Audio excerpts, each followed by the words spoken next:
نمرا کی حالت کا سن کر بلال اور نائلہ فوراً ہاسپٹل چلے آئے۔ ولیمے کی تقریب کینسل کر دی گئی اور کھانا مسجد اور مدرسوں میں دے دیا گیا، کیونکہ انور صاحب کا کہنا تھا کہ اصل ولیمہ تو یہی ہوتا ہے کہ حقداروں کو دیا جائے، اس لیے سادگی سے فرض ادا کر دیا گیا۔ سوموار کو روحان اور بلال 10 بجے ہی تھانے پہنچ تاکہ ذیشان کی ضمانت کروا سکیں۔ کیا مطلب عدالت لے گئے ہیں؟ بلال نے حیرت سے پوچھا، کیونکہ کانسٹیبل کا کہنا تھا کہ ذیشان کو عدالت لے گئے ہیں۔ ایسے کیسے عدالت لے گئے ہیں؟ ہماری طرف سے جب کوئی وکیل ہی نہیں پیش ہوا۔ ہمارا وقت ضائع مت کرو اور عدالت چلے جاؤ، کانسٹیبل نے جھڑک دیا۔ بلال اور روحان نے فوراً عدالت کا رخ کیا۔ صبح کا وقت تھا، ٹریفک کی وجہ سے 1 گھنٹہ مزید لیٹ ہو گئے دونوں۔ وہ کہتے ہیں اللہ کی لاٹھی بے آواز ہے۔ ذیشان کے ساتھ بھی یہی ہو رہا تھا، کیونکہ اس کی سزا کا وقت آ چکا تھا۔ بے شک اس نے شامر کو گولی نہیں ماری تھی، لیکن وہ پھر بھی اپنی صفائی میں کچھ نہیں بول رہا تھا، کیونکہ وہ جانتا تھا کہ آج اگر اسے سزا ملے گی تو کسی گناہ کی ملے گی۔ اگر آج اسے سزا نہ ملی تو شاید اس کے کنبے کو مزید دکھوں میں گھرنا پڑے۔ اس لیے وہ خاموش تھا۔ انکار، اقرار، کوئی جواب اس کی زبان سے نہیں نکل رہا تھا۔ اور پھر عدالت میں ذیشان کی خاموشی کو اقرار سمجھ کر ارادہ قتل کے جرم میں 5 سالہ قید کی سزا سنا دی گئی، جس میں 2 سال قید بامشقت بھی شامل تھی۔ ذیشان جس خاموشی کے ساتھ پیش ہوا، اسی خاموشی کے ساتھ عدالت سے باہر آ گیا۔ بلال اور روحان تب پہنچے جب ذیشان کو باہر لایا جا رہا تھا۔ روحان نے بھاگ کر ذیشان کو گلے لگایا۔ بھائی نمرا، روحان کی بات مکمل ہونے سے پہلے ایک کانسٹیبل بول پڑا، پرے ہٹو اور تھانے میں آ کر ملنا۔ اب تھانے کیوں لے کے جا رہے ہو؟ روحان نے ناسمجھی سے پوچھا۔ مجرم ثابت ہوا ہے، 5 سال قید کی سزا ملی ہے، تو مجرم کو ملنے تھانے ہی آؤ گے نا؟ کانسٹیبل نے ناک سے مکھی اڑاتے ہوئے کہا۔ ذیشان بھائی یہ کیا کہہ رہا ہے؟ روحان سا سا ہو گیا۔ او ہٹ، سامنے سے کہا تھا نا تھانے آ کے ملو۔ کانسٹیبل نے روحان کے سینے پہ ہاتھ مار کے اسے پیچھے کیا اور پولیس موبائل کی طرف بڑھ گیا۔ بلال نے روحان کو لے کر گاڑی موبائل کے پیچھے لگا دی۔ آدھے گھنٹے کی ڈرائیونگ کے بعد گاڑی ایک اور تھانے کے آگے رکی۔ بلال اور روحان بھی ان کے ساتھ ہی ہو لیے۔ بڑی منتوں کے بعد روحان کو 15 منٹ کی ملاقات کی اجازت دی گئی۔ روحان، نمرا کیسی ہے اور ابو کیسے ہیں؟ روحان کو دیکھ کر ذیشان اسی کی طرف لپکا۔ روحان نے تمام باتیں ذیشان کو بتائیں، جسے سنتے ہی ذیشان نے چہرہ اپنے ہاتھوں میں چھپائے رونا شروع کر دیا۔ حوصلہ کریں بھائی۔ کیسے حوصلہ کروں میں؟ میرے کیے کی سزا، میرا بھائی، میری معصوم بہن بھگت رہی ہے، میں کیسے صبر کروں؟ اس کے بدلے میں مر جاتا تو اچھا تھا۔ میری معصوم نمرا، یا اللہ جتنی سزا دینی تھی مجھے دے دیتا، میری بہن تو بے قصور تھی۔ ذیشان کی آواز کا درد سب محسوس کر رہے تھے۔ بھائی آپ کچھ بولے کیوں نہیں؟ اپنی صفائی میں کیسے آپ کو سزا ہو گئی؟ روحان نے بات بدلی۔ روحان، اچھا مجھے سزا مل گئی، یہ سزا نہ ملتی تو شاید میں اپنوں کو کھو دیتا اور وہ سزا زیادہ اذیت ناک ہوتی۔ چل بھائی، وقت ختم ہوا، اٹھ چل۔ دروازے پہ کھڑا کانسٹیبل پکار اٹھا، جاؤ روحان، جلدی آؤں گا میں دوبارہ، بھائی خدا حافظ۔ روحان نے اٹھ کر ذیشان کو گلے لگایا اور چلا گیا۔ چلیں بھائی۔ بھائی روحان نے باہر آ کر کیا کہا؟ واقعی 5 سال کی سزا ہو گئی ذیشان کو؟ بلال نے پوچھا۔ جی ہاں، شامی نے پیسے کے بدلے فتح اپنے نام کر لی۔ روحان نے اداسی سے کہا۔ ذیشان سے آج پہلے والا ذیشان لگا ہی نہیں تھا۔ بہت کم لوگ ہوتے ہیں جو پہلی ٹھوکر پر سیدھی راہ پکڑ لیتے ہیں، ورنہ اس دنیا کا مسئلہ ہی یہی ہے، کوئی اپنی غلطی ماننے کو تیار نہیں۔ ذیشان کا دل شاید بڑھ چکا تھا، کیونکہ وہ اصل میں ایسا نہیں تھا جیسا بن چکا تھا۔ اس کے امتحان کا آغاز ہو چکا تھا اور وہ سمجھ چکا تھا۔ روحان سارے راستے ذیشان کے بارے میں سوچتا رہا۔ اندر جا کے کیا کہنا ہے؟ بلال نے ہاسپٹل کے سامنے گاڑی روکتے ہوئے پوچھا۔ وہی جو سچ ہے، روحان نے سڑک پہ نظریں جمائے جواب دیا۔ دونوں اندر گئے اور رضا صاحب کو ڈسچارج کروا کر روحان نے فوراً نائلہ اور بلال کو ان کے ساتھ بھیج دیا اور پھر روحان نے رحم کے ساتھ مل کر کے ایک کمرے کو ہاسپٹل کے روم میں بدل دیا۔ اس کے ساتھ ایک مستقل نرس کا انتظام کیا گیا، کیونکہ وہ نمرا کو ہاسپٹل میں ایسے نہیں چھوڑ سکتے تھے۔ ان سب کاموں میں نمرا کے ڈاکٹر حارث نے مکمل سپورٹ کی۔ دن گزر رہے تھے، نمرا کی حالت ویسی ہی تھی، ہر دن فرد بیگم پل پل مرتی تھی، ذیشان کا ذکر نہیں ہوتا تھا۔ اب اس گھر میں بے شک ہر فرد اس کے لیے دعا گو تھا، لیکن ہمت کسی میں نہیں تھی۔ اس اذیت کو دوبارہ جینے کی محسوس کرنے کی جو اس کی وجہ سے آئی تھی۔ فتح اور رضا نمرہ کے کمرے میں جاتے اور رو رو کر واپس آ جاتے۔ روحان علی بتہ ماحول کو بہتر بنانے کے لیے ارحم، فاریہ، بلال اور نائلہ کو آئے دن بلائے رکھتا تھا۔ اس کے ماں باپ کا دھیان بٹا رہتا ہے۔ 2 سال ہونے کو تھے لیکن اس گھر کی دورو دیوار سوگوار تھے۔ روحان بیٹا دروازہ کھولو، کب سے بج رہا ہے؟ فتح نے کچن سے آواز دی۔ روحان نے دروازہ کھولا تو سامنے بلال اور نائلہ مٹھائی لیے کھڑے تھے۔ ارے کھڑے کیوں ہو آپ دونوں؟ روحان نے راستہ دیا۔ امی کہاں ہیں؟ نائلہ نے پوچھا۔ کچن میں۔ السلام علیکم۔ بلال نے کچن میں جا کر السلام علیکم۔ وعلیکم السلام بیٹا آ جاؤ، یہاں باہر کیوں؟ گرمی ہے بلکہ میرے کمرے میں آ جاؤ، تمہارے ابو بھی وہیں ہیں۔ فتح نے نائلہ کی طرف دیکھ کر کہا۔ بلال بھائی یہ مٹھائی کس خوشی میں لائے ہیں؟ روحان نے گلاب جامن منہ میں رکھتے ہوئے کہا۔ اس لیے کہ جناب کو ماموں بنا دیا ہے ہم نے۔ بلال نے روحان کے گرد بازو حمائل کیا۔ فتح نے خوشی سے نائلہ کی طرف دیکھا تو نائلہ نے سر اثبات میں ہلا دیا۔ فتح نے اٹھ کر نائلہ اور بلال کو باری باری گلے لگایا۔ اللہ تم دونوں کو نیک اور صالح اولاد کے ماں باپ بنائے، آمین ثم آمین۔ فتح کی آنکھوں کے آگے ذیشان کا چہرہ گھوم رہا تھا۔ رضا صاحب نے بھی ڈھیروں دعائیں دیں۔ روحان تمہارے کمرے میں چلیں؟ بلال نے کہا۔ ہاں ہاں چلیں، ویسے بھی یہ خواتین بور بہت کرتی ہیں۔ روحان نے ہنستے ہوئے کہا۔ دیکھیں امی کیسا بدتمیز ہو گیا ہے یہ۔ نائلہ نے جواب دیا۔ کیسا ہے؟ وہ بدل گئے ہیں بہت، کچھ نہیں بولتے بس سنتے ہیں۔ روحان نے سردہ آہ بھری۔ شامر کی ڈیتھ ہو گئی ہے۔ کچھ دیر کی خاموشی کے بعد بلال نے کہا۔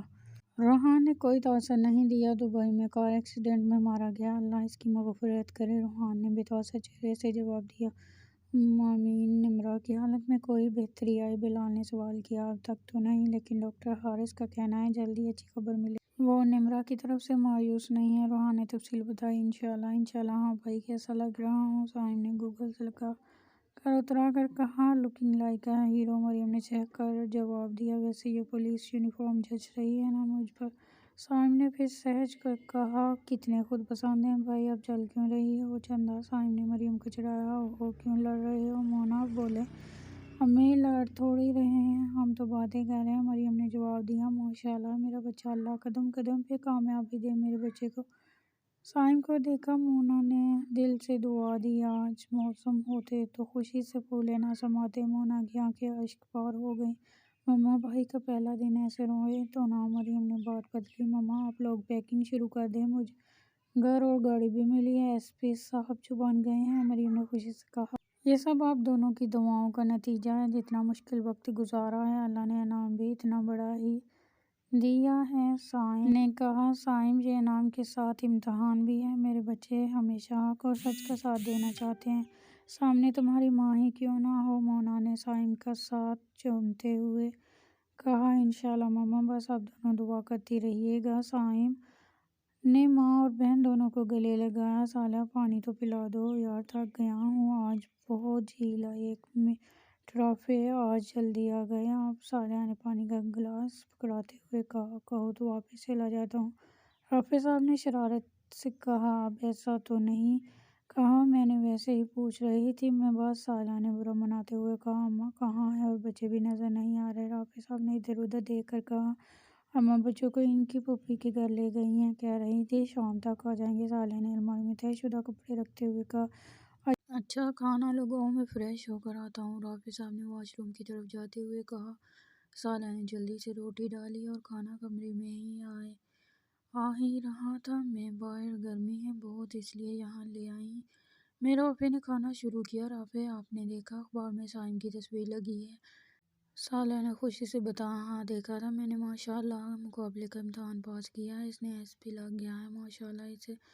رافع صاحب خوشی سے بولے۔ کتنی قسمت والی ہے نا مونا باجی، دونوں ہی بچے کتنے نیک اور ذہین ہیں، صالحہ نے لہجے میں محبت لیے کہا۔ دکھ بھی تو بہت دیکھے ہیں انہوں نے صالحہ، رافع صاحب نے کھانا کھاتے ہوئے کہا۔ ہاں واقعہ رافع، اللہ پھر اپنے نیک بندوں کو ہی نوازتا ہے۔ اچھا صالحہ یہ برتن اٹھا لو اور پھر میری بات سنا واپس آ کے۔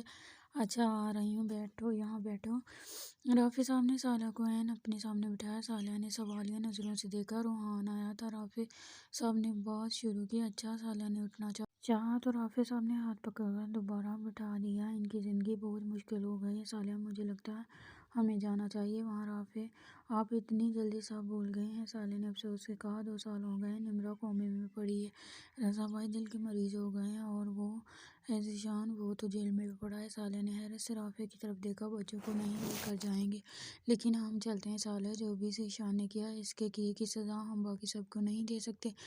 میرا تو نمرہ کے لیے دل کٹ رہا ہے، رافع صاحب نے دکھ سے کہا۔ اتنا سب ہوا کیسے؟ رافع صاحب کے پوچھنے پر رافع نے تمام روایت صالح کو سنا دی جو روحان ان کو بتایا گیا تھا۔ پتہ تو معلوم نہیں ہے وہ کیسے جائیں گے ہم؟ صالح نے سوال کیا۔ روحان اپنا نمبر دے کر گیا ہے، اس سے لے لوں گا پتہ، بس تم کل تیار رہنا، چلیں گے شام میں۔ اچھا ٹھیک ہے رافع، جیسے آپ دونوں۔ رضا صاحب آنکھوں میں چمک لیے بولے، جی ماشاءاللہ، اللہ بھائی جان کا بڑا ہو گیا ہے اور شریر بھی۔ رافع صاحب مسکرا کر بولے، اور نورے؟ فتح نے بے چینی سے سوال کیا۔ نورے کے نام پہ روحان نے پوری توجہ رافع صاحب کی طرف کر دی۔ نورے بھی ماشاءاللہ بالکل ٹھیک ہے، ماشاءاللہ 7ویں میں پڑھتی ہے، رافع صاحب نے کہا۔ روحان کے چہرے پہ مسکراہٹ آئی۔ لٹل پرنسس، روحان نے زیر لب کہا۔ آپ نے بتایا نہیں رضا صاحب، کیسے ہو گیا یہ سب؟ اور نمرہ بیٹی وہ کہاں ہے؟ رافع صاحب نے سوال کیا۔ رافع، جب آپ اپنی ہی اولاد کو سوگوار ہو تو کیا کر سکتے ہیں ہم؟ ذیشان کے لیے کی گئی سزا ہمارے سارے گھر کو بھگتنی پڑ رہی ہے۔ میری نمرہ جس کی ہنسی گونجتی تھی، آج وہ بستر پر پڑی ہے۔ 2 سال ہو گئے ہیں اور ہر دن قیامت بن کے گزرتا تھا۔ مرضی ہے لو روحان۔ ہاں بیٹا، اس اسٹور کے سامنے کھڑے ہیں ہم جس کا تم نے بتایا تھا۔ اچھا چچا، اس اسٹور پہ ایک حامد لڑکا ہوگا، اس کو بولیں کہ وہ گھر چھوڑ جائے گا آپ کو۔ اچھا بیٹا، چلو آتے ہیں ہم۔ رافع صاحب نے فون بند کیا۔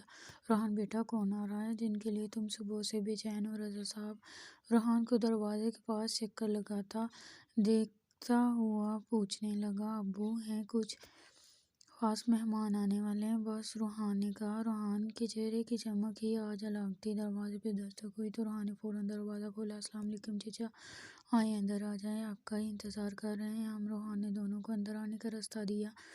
رافع میرے بھائی۔ رضا صاحب اپنی جگہ سے اٹھ کھڑے ہوئے۔ فتح بھی آ چکی تھی۔ دونوں کی حالت دیکھ کر رافع اور صالح کو دکھ اور حیرانی نے آن گھیرا تھا۔ رضا صاحب نے آگے بڑھ کر رافع کو گلے لگا لیا۔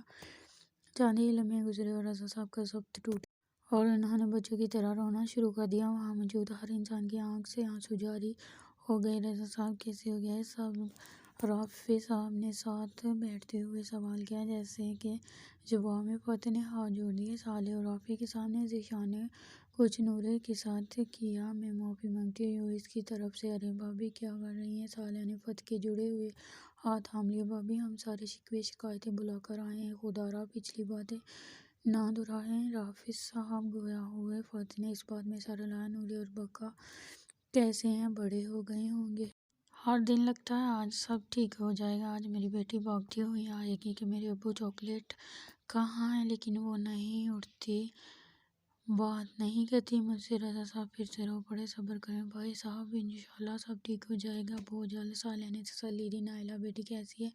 رافع نے سوال کیا۔ ماشاءاللہ خوش ہے، اپنے گھر میں بہت اچھا سسرال ملا ہے اس کو، اور بلال تو ہیرا ہے، فتح نے جواب دیا۔ اللہ سب بیٹیوں کے نصیب اچھے کرے، صالح نے کہا تو سب یک زباں بولے آمین۔ اگلی بار آنا تو بچوں اور اماں کو لے کر آنا۔ رافع صاحب بولے، جی ضرور بھائی صاحب۔ اچھا بھائی صاحب، اب اجازت دیں، گھر پہ بچے اماں کو تنگ کر رہے ہوں گے، رافع صاحب بولے۔ اور پھر رافع صاحب اور صالح نے گھر کی راہ لی۔ کون آیا ہے؟ فتح رضا صاحب نے باہر سے آتی آواز سن کر سوال کیا۔ ارحم آیا ہے، اللہ اس بچے کے ہی سن لے۔ رضا، 2 سال سے نمرہ بستر پہ ہے اور ایک دن ایسا نہیں آیا جب یہ لڑکا اس کے پاس نہ آیا ہو۔ کبھی روتا ہے، کبھی ہنستا ہے، کبھی ایسی باتیں کر رہا ہوتا ہے جیسے نمرہ سن رہی ہے اور جواب دے گی۔ ابھی اس کو فتح نے سردام پڑھتے ہوئے کہا۔ اللہ کے گھر دیر ہیں دیر نہیں، فتح اس ذات سے مایوس نہیں ہوتے، وہ دینے پہ آتا ہے تو نسلیں سنوار دیتا ہے، انشاءاللہ وہ ہمیں بھی نوازے گا۔ رضا صاحب لہجے میں امید لیے بولے، اور مجھے اس وقت کا انتظار بے صبری سے ہے جب اللہ ہماری خطائیں معاف کر دے گا اور ہمارے گھر بھر سے پہلا جیسے ہرا ہو جائے گا۔ فتح نے کہا، اچار ہم کو کھانے کا پوچھو، ایسے نہ بیچ دینا۔ رضا صاحب بولے تو فتح اٹھ کے کچن کی طرف چل دی۔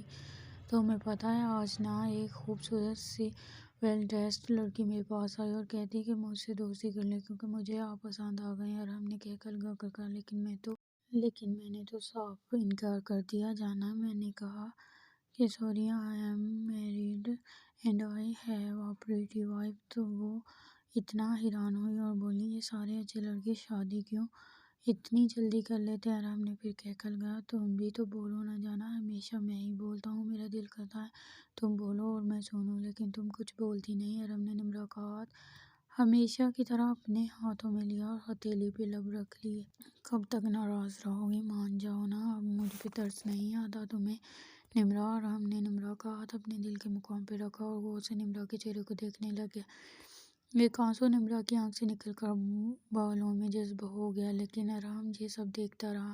نمرہ، تم سن سکتی ہو نا؟ مجھے پتا ہے تم سن رہی ہو، اب اٹھ جاؤ نا یار، میں مر جاؤں گا۔ نمرہ، میرا اتنا امتحان مت لو۔ ارحم کی آنکھیں بھی اشک بار ہو گئیں۔